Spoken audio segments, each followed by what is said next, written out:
चारि छक अंचल एक शौचालय निर्माण निमंते बारंबार विभिन्न संगठन तरफ दाबी हो आसुला। भोदर पंचायत पांठि 7 लाख टंका व्ययबरा चारि छक गोष्ठी स्वास्थ्य केन्द्र निकट एक सुलभ शौचालय निर्माण करा 2022 जनवरी 9 तारिख में विभागीय अधिकारी द्वारा यह लोकार्पण करा आज पर्यंत सेठारे ताला झुलुछि।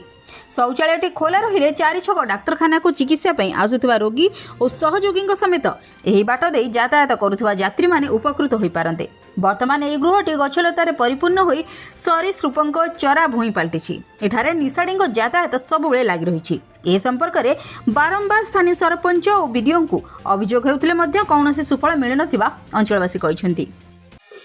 व्यस्तबहुल अंचल व्यावसायिक पेंटस्थली 3टा जिलार संगम स्थल कटक पुरी जगतसिंहपुर खोर्धा विभिन्न आड़ू अंचल एटा को लोक आसती। एठारे जातीयकरण बैंक स्टेट बैंक ग्राम्य बैंक एवं आमर 30 शଯ୍ୟା विशिष्ट डाक्तरखाना थाना अनेक महिला कॉलेज अनेक लोकंर समागम स्थल। एठारे दीर्घ 3 वर्ष हेब एक सर्वसाधारण शौचालय भोदर ग्राम पंचायतर तत्कालीन सरपंच निर्माण करथिले, किंतु दुख और परितापर विषय निर्माण पर से नूतन सरपंच को यही शौचालयटी को हस्तांतर करथिले, किंतु अद्यावधि ताहा कार्यक्षम हो पारुना।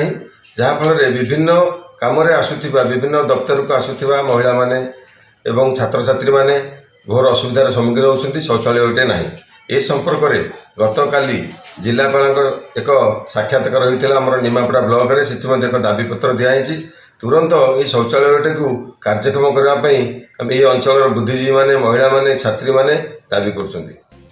निमापड़ारू रंजित कांडी रिपोर्ट जन अधिकार लाइव।